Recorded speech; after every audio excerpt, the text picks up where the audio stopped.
Hey guys, welcome back to TechMan. Today, let me show you how to do mail merge in Google Workspace. First, create your contact list in Google Sheets with columns like first name, email, and company so the data can be used for personalization. Then open Gmail and click Compose and look for the mail merge option near the recipient field if your Google Workspace account supports it. Once enabled, you can insert merge tags into your message, such as generating or greeting each recipient by first name and including their company automatically.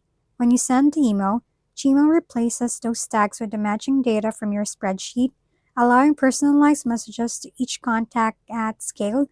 You can also import recipient directly from Google Contacts, a spreadsheet, or a CSV file depending on your setup.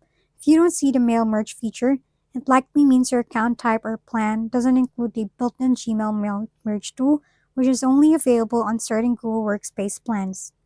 If we've been helpful, kindly give us a thumbs up and don't forget to hit the subscribe and bell button for more contents. For any questions and suggestions, comment down below.